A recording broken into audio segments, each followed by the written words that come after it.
Hi guys, kanina guys may nakalaban ako na magaling na mag-hook na prangko.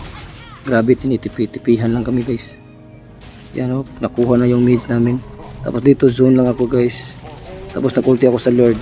Ako pa yung nakakuha ng Lord. At saka dito guys, sinusundan-sundan ko yung Moskov.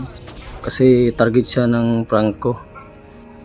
At yun, ako yung nahook ng prangko. Nag-ulti ako ng Obedience. Yun ang dahilan ng kanilang pagkatalo. Yun, naka-preheat yung Moskov. Tapos tinipitipihan din namin sila. Kita nyo yung score guys, so 34-53. Comeback yan, ang lakas talaga nila. At dito guys, napitas ko pa yung Moskov guys. Kasi ang galing ko mag-kiis. Kasi kiis god kaya ako. Yun lang, talo sila. At ako pa yung naging MVP dito guys.